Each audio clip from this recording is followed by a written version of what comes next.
फर्सीको मुन्टा होइन होइन मुन्टा होइन के अरे यो फर्सीको भित्रको बियाँ यति मिठो हुन्छ साथीहरू।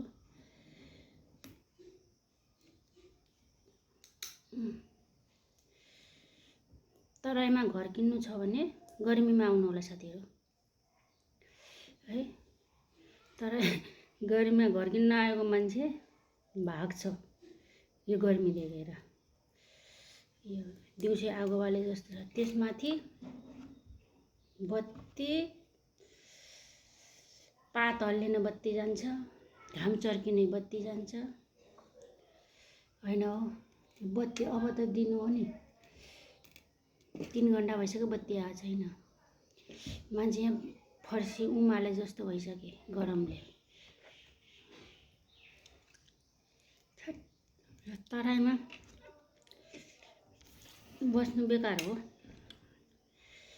के गर्ने। तराई छाडेर जान मन लाग्दैन।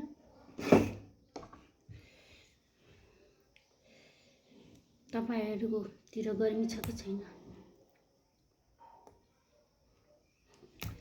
हाम्रोतिर त गरमले पाकिसके उसुन्याको फर्सी भइसक्यो।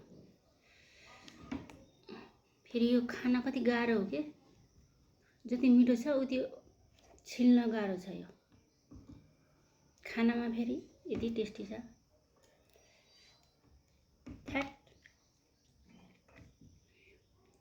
फर्सीको मुन्टा नै बियाँ।